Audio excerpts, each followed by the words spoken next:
La pregunta del día de hoy creo que tiene un interés de platicarlo un poco más con ustedes para poder comprender hacia dónde va México como rumbo, como país. Y la quiero volver a poner la pregunta, si me la ponen otra vez la pregunta, chavos. Hablamos sobre la proyección económica. La contracción económica mundial la vemos en Estados Unidos, que fue de un menos 3.5%. Nos vamos al sur, a Venezuela, en donde esta misma contracción, en este mismo año pandémico, tiene una contracción del menos 30%. Y México, un menos 9%. ¿En dónde ubicamos a México en el futuro? ¿Más cerca de Estados Unidos o más cerca de Venezuela? Y creo que vale la pena esta reflexión, ya que estamos viendo una espiral económico en donde los países tienen que comenzar a ver hacia el futuro.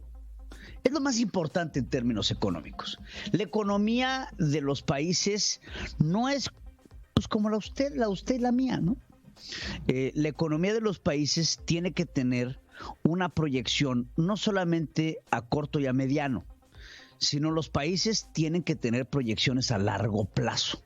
Largo, y por largo le hablo 30 años, 40 años, 50 años, en donde la proyección económica del país que va en desarrollo tiene que ver hacia allá, hacia el horizonte, no lo que tienes enfrente de ti.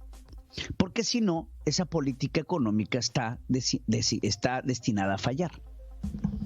Y esto preocupa en el caso mexicano, porque México está teniendo una visión cortoplacista de lo que es la recuperación económica del país. Hablar de programas como Jóvenes Construyendo el Futuro para poder sustentar el crecimiento económico no solamente es un grave error, es una falacia total. No es posible pensar que el futuro del país dependerá de jóvenes que no tienen experiencia en el mercado laboral, que no tienen experiencia en absolutamente nada y que se les está dando la oportunidad para plantar arbolitos. O se les está dando la oportunidad para hacerla de ayudante de algún microempresario que recibirá un apoyo por tener a este joven. No podemos plantear el futuro económico de nuestro país de la mano de los apoyos del gobierno que fueron elevados al cuarto constitucional. No podemos depender del crecimiento económico del país basado en proyecciones en energías fósiles que tienen una fecha de caducidad. No podemos confiar en el crecimiento de un país que se niega a ayudar y apoyar a las empresas pequeñas y medianas que representan el mayor sustento en recaudación a nivel nacional. México, como bien lo dice el presidente y sus seguidores, ha decidido afrontar la pandemia de forma distinta, pero no tan distinta, ¿eh?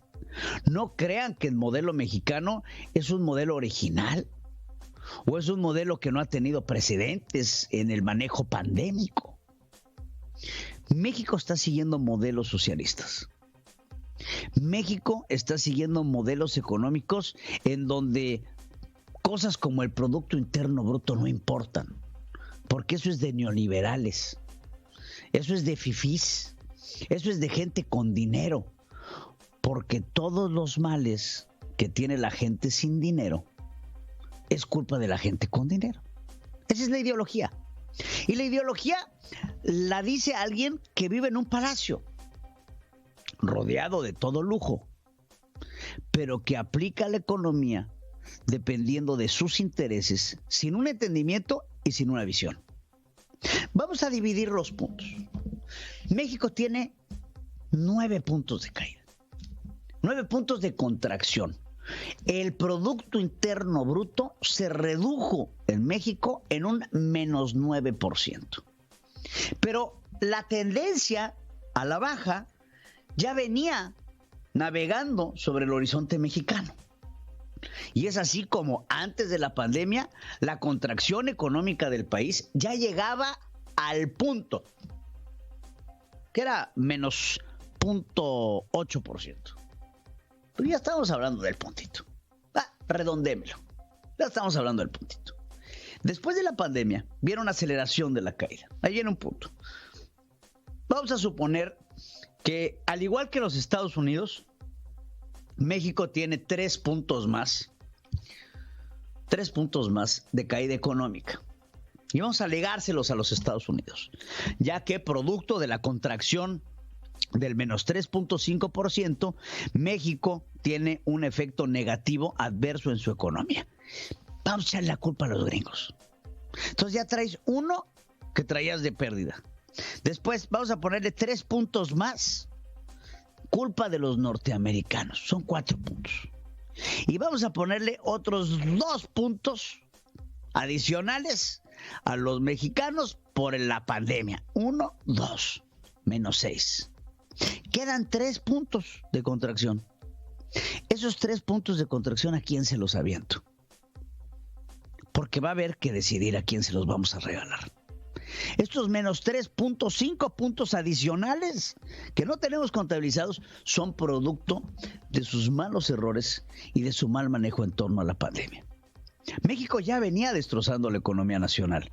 Las políticas del presidente ya venían afectando los intereses de los mexicanos, mainando la confianza del sector público, atacando directamente a la inversión extranjera, pegándole directamente al turismo, afectando de manera directa a las empresas mexicanas que, después de ser atacadas por medio del sistema de administración tributaria, reciben y dejan de ser condonados ciertos efectos, ciertas dádivas, por no llamarlas de otra forma, que el gobierno daba en búsqueda de la generación de empleos.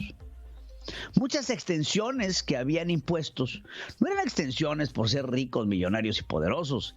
Eran extensiones para poder buscar una generación y así recaudar en vez de A, de B. Tener efectos alternos de la economía.